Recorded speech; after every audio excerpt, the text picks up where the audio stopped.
Hey, it's JC1424 once again with NASCAR Heat Evolution. And in this episode of our season, as Casey Mears and his number 13 Geico Chevrolet, we're going to be completing race 17 of 36, which is the Coke 0400 at Daytona International Speedway. So we won the Daytona 500, the first race of the season, and then we won the Geico 500, which was at Talladega. I'm glad we were able to win that because that's the sponsor of my car.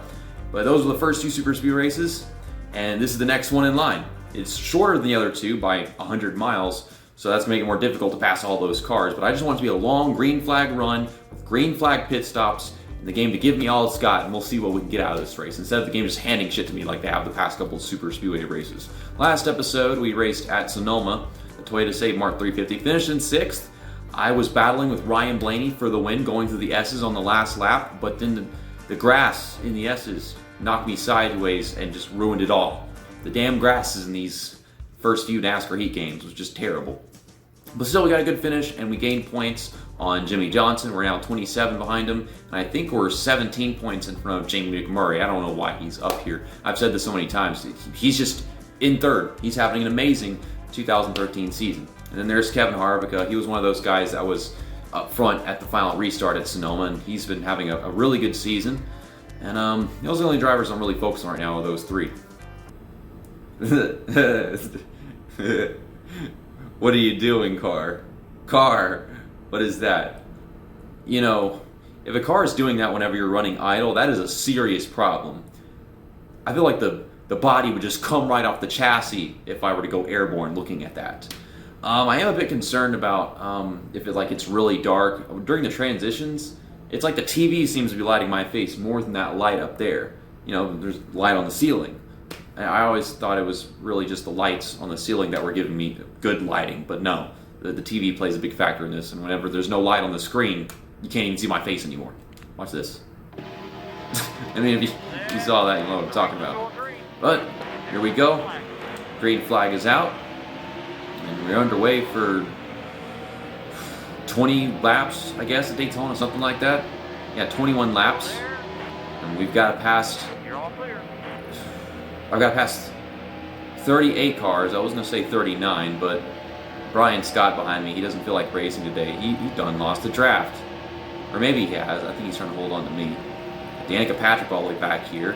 You know, in 2016, didn't Danica Patrick run decently at Daytona until it all fell apart? Or maybe I'm thinking of a different race, because I remember one race, she almost got a top 5, and then she finished like 8th or something. Whenever she's not getting loose off of other drivers and shit, you know, she's pretty damn good at the super speedway racing. When she's not wrecking and, you know, never mind, I don't know what I'm talking about. She always wrecked at places, any places. She just wrecked at them. So Chase Elliott's 37th right now, and I don't know why. Let's try to avoid making 3 wide situations all the freaking time, because then it's impossible to avoid making contact whenever it gets really narrow. Narrow track, way more narrow than Talladega. And then you see me going 3 wide as I say that, but I can't do that a lot.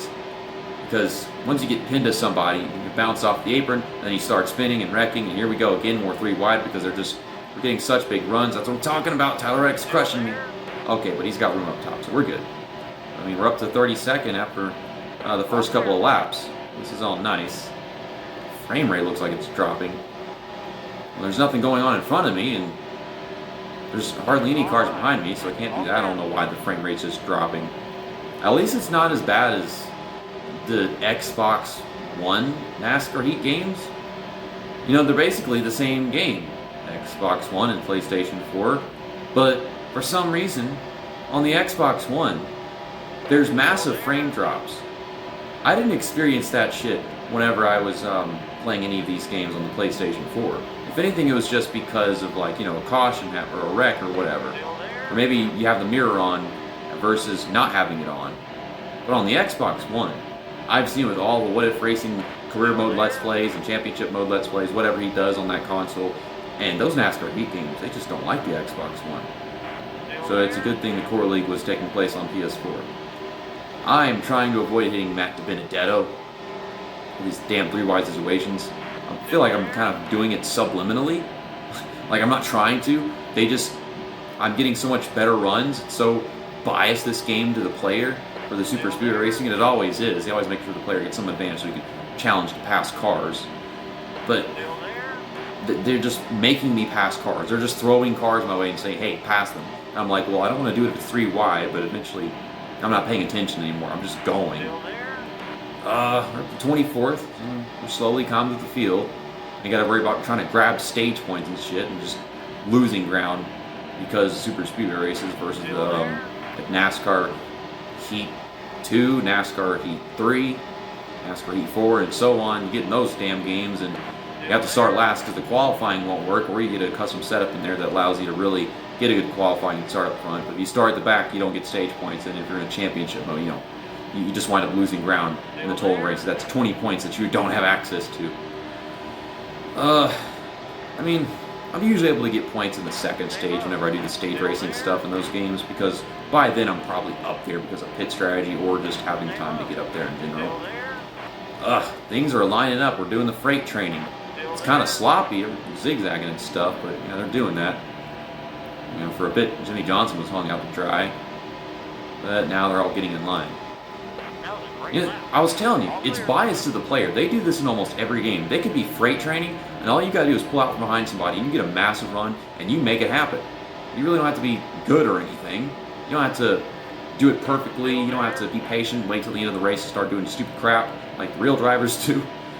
Instead, you can just pull out from behind somebody past like 2 or 3 cars. Going 3 wide. I mean, this is still better super speedway racing than you'll ever get in reality. Because everyone's making moves, everyone's trying to pass, and there's no massive wrecks happening from it. We have a caution, probably because somebody, blew a tire or was overheating. So, no green flag pit stops just yet. We might still have them later on, I think. I don't know how big the fuel tank is, but we don't have any damage to repair. We're gonna get 4 tires, we're gonna fill the tank, and I'm still 15th. So we basically just did whatever the hell they did.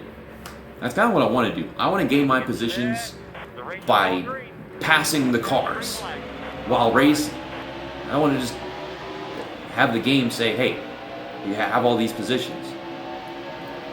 At least in these next few laps, I'll be able to say that I passed every single one of these cars under my own power, not the game's dumb scripted cautions that always happen. It's like they have to have cautions. Someone has to blow a tire, or someone has to overheat. Someone has to just randomly spin. Oh my gosh, look at these guys shaking all over the damn place. The inside lane was just killing it. And it wasn't just me, that was the whole inside lane that was moving forward. Either that or it was the outside lane that was checking up. It's nice to see, for once in these NASCAR Heat games right here, a bunch of good drivers up in the top 10 at a super speedway. Usually it's just a bunch of random fucks. Like a bunch of back markers and people that never finish well just running up front of super speedways. I mean, it often finishes that way because a bunch of people don't even make it to the end of the race. There's some guys up here that don't necessarily belong here at all. Trevor Bayne, even though he won a Daytona 500, would not be running this well. The 23 car that's driven by some guy named David, probably. There's Greg Biffle. Greg Biffle, I remember watching him lead some super speedway race back in 2016 for a while. But yeah, for the most part, all drivers that kind of belong up here. You only get that at all the other tracks. But we're up to 6th. Let's go to the top. Let's pass some guys on the top. Can I pass guys on the top?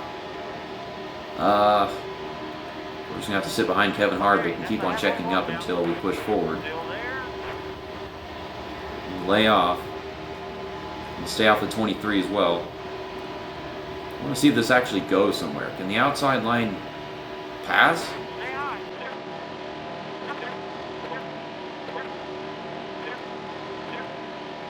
I swear, off turn 2 every time I'm scared I'm going to hit Logano or the wall. And in some situations, do both. We're going to make it 3 wide. We're going to drive to the middle. This stupid 23 car. It is a David. It is a David. Oh, Feliz Navidad. It was a David.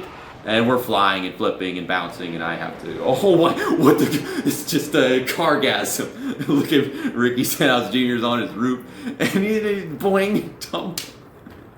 Oh, Merry Christmas, world. And Kyle Busch is stuck. I have no options. I have to fix all the damage, so let's get 4 tires and fill the tank. Gosh, the camera is dark. I thought it would stay well lit, but it is not. Okay, so we didn't have to wait for no reason right there. They actually let us just skip it for once. I feel like most of the time when you make us wait like 10-15 seconds. Or like Texas, an entire minute or longer, however long that was. So we're all the way at the back of the field, and the race is about to come to a close. I think we got 5 laps left. 5 laps to go. Yeah, we got 5 laps to pass 33 cars if we want to win. I don't think I'm going to pass 33 cars in 5 laps. I think we can get into the top 10 at best. Still there. All clear. I'm checking up. Inside lane's not going. Outside lane is also not going. Car high. And now the inside is going, but they made me check up and I can't go with them. I hate that. How does that work? Where they check up, so I check up too, and then they just start going, but I can't join them in that adventure. I don't understand. That's bias against the player. They got bias for the player and then bias against the player. I hate it all. It's all dumb. Oh, this is what we're talking about. We got McMurray on my outside and we got Carl Edwards on the outside. We're going to get fucked. We're going to go 4 wide. God, Eric Jones just threw Chase Elliott up into the wall. I'm on the apron, Eric Jones. I'm on the apron, Eric Jones. Gosh, make up your mind. Do you want to wreck Chase Elliott or want to wreck Casey Mears? Damn it. That was on me. Fuck. Traffic is being tough right now. I can't handle this much traffic. I have to pass a bunch of cars, and I'm trying to, and why is Michael McDowell 40th but in front of me? What? How did he get a lap down? What happened to Michael McDowell? This makes no sense to me. I think Kevin Harvick was leading, and then he went to the outside and gave up the lead. I'm looking up there, and I think it's Kevin Harvick. It's a black car. Okay, moving back forward again. I don't want to go to the outside. I was getting tight in the front stretch somehow. That is exactly what was happening. This is not going to get me anywhere. This position I'm putting myself in. Ryan Blaney is blowing a tire, and I'm trying to not hit him, but McMurray was possessed, and he wanted to make sure that it happened. Fine, I'll finish 36. And this is the end of the Coke 0400. 36th place. That is my worst finish of the season.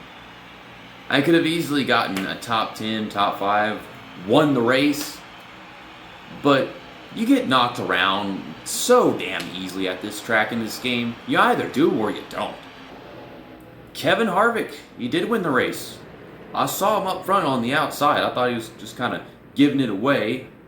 At least some of the guys that are nearest in points finished back here too. You know, Matt Kenseth and Dale Earnhardt Jr. Oh, we're going to lose a bunch of ground to Kevin Harvick, though. Jamie McMurray was somewhere around us. He had 27, so we should still be in front of him. Jimmy Johnson, he only finished 2 spots ahead of us. And I still don't know why Michael McDowell was a lap down. Yep, Kevin Harvick, it got around me and Jamie McMurray. He's 18 points ahead of us after that race. And I think 11 points behind Jimmy Johnson going into the next one. You know, that could be me. I could have gotten that finish that he got, and I would be the new points leader. But we could see a new points leader soon, and that would be Kevin Harvick. All it takes is Jimmy Johnson just having one mediocre race, because Kevin Harvick is always up front, just like Jimmy Johnson is in most cases. Jamie McMurray lost some ground, but he's actually closer to this because of that. You know, he finished a good 9 spots in front of us, so he's just 8 points back. Ryan Newman is 5th right now. Casey Kane is back up to 6th. What a recovery. I mean, he fell off for a while. Keselowski, he was up there at one point too. Now he's 7th. I'm just kind of looking over things and see how they've transformed over the past few races. Next up is the Quaker State 400 at Kentucky Speedway. I don't like Kentucky. It's got to be like my least favorite track on the schedule and has been for quite a long time. I thought I might like it whenever they had their inaugural race, but it wasn't but 2 or 3 years later that I just did not like this place. The racing was always boring. The only thing that saved it was fuel mileage races between Carl Edwards and Brad Keselowski, I think. But see you next time. That's that, and episode over.